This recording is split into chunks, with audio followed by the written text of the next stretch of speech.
LGBT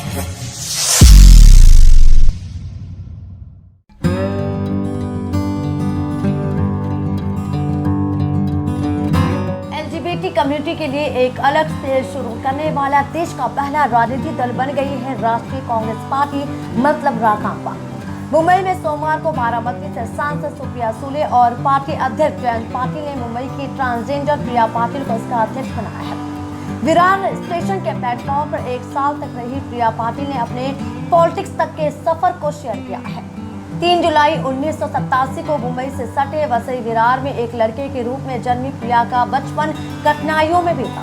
9 साल की उम्र में उन्हें एहसास हुआ कि वह एक आम बच्चे से कुछ अलग है, और जब वे 10 साल की थी तो उनके पिता ने उन्हें और उनकी मां को छोड़कर चले गए। आर्थिक तंगी झेलते हुए वे 13 साल की हुई तो समाज, परिवार और उनकी मां भी उनके खिलाफ हो गई। उनका लड़कियों के साथ रहना परिवार को पसंद नहीं था और एक दिन मां ने खुद उन्हें धक्का देकर उन्हें घर से बाहर निकाल दिया। प्रिया पाटिल ने आगे बताया कि घर से निकलने के बाद वे मुंबई के विरार रेलवे स्टेशन पर आ गई। यहाँ करीब 1 साल तक रही। इस दौरान कई बार 2-3 दिन तक उन्हें खाना भी नहीं मिलता था। लोगों की जूठन खाई और कई बार यौन उत्पीड़न का शिकार भी हुई।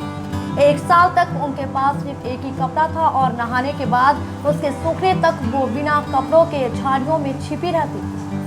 2002 में विरार रेलवे स्टेशन पर ही उनकी मुलाकात ट्रांसजेंडर कम्युनिटी से जुड़े कुछ लोगों से हुई और पेट भरने के लिए उनके साथ ट्रेन में भीख मांगना, लोगों के घरों में बधाई देने जैसे काम प्रिया ने शुरू किया।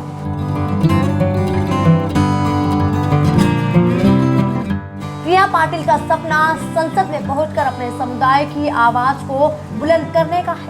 प्रिया ने बताया कि ट्रेन में भीख मांगकर काम करने वाली उनकी एक फ्रेंड एक दिन पुलिस से बचने के लिए ट्रेन के ऊपर चढ़ गई और ओवरहेड वायर की चपेट में आकर बुरी तरह से वह झुलस गई। इस घटना के बाद वह 8 दिनों तक हॉस्पिटल में रही और सही ढंग से इलाज नहीं मिलने के कारण उनकी मौत हो गई। दोस्त के इलाज में हुई उपेक्षा को देख प्रिया ने तय किया कि आगे ऐसा किसी के साथ ना हो, इसके लिए वो प्रयास करेंगी। इसके बाद वह पहले एक एनजीओ से जुड़ी और फिर साल 2017 में बीएमसी की कुर्ला वेस्ट वार्ड 166 से चुनाव लड़ा। हालांकि इसमें उनकी हार हुई, लेकिन उन्होंने हिम्मत नहीं हारी और मार्च 2019 में उन्होंने राष्ट्रीय कांग्रेस पार्टी ज्वाइन की। मार्च 2019 में सुप्रिया सुले ने ही उन्हें राकांपा में एंट्री दिलवाई थी। राकांपा से जुड़ने के बाद हुए चुनाव में उन्होंने पार्टी को मजबूत करने का काम किया और घर घर जाकर वोट मांगे। मार्च 2020 में कोरोना महामारी के मद्देनजर लगे लॉकडाउन के बीच उन्हें ऐसी जानकारी मिली कि उनके समुदाय से जुड़े लोग दाने दाने के मोहताज हो गए। कई लोगों को उनके मकान मालिकों ने घरों से निकाल दिया है। समुदाय से जुड़े लोगों तक आर्थिक मदद पहुंचाने के साथ उन्होंने आगे ऐसा ना हो इसीलिए बारामती से सांसद सुप्रिया सुले से मुलाकात की और पार्टी में ट्रांसजेंडर सेल शुरू करने का प्रस्ताव रखा। इस प्रस्ताव को और आगे बढ़ाते हुए सुप्रिया सुले ने इसमें एलजीबीटी कम्युनिटी से जुड़े लोगों को शामिल करने की बात कही। इस तरह से देश का पहला एलजीबीटी सेल बनकर तैयार हुआ।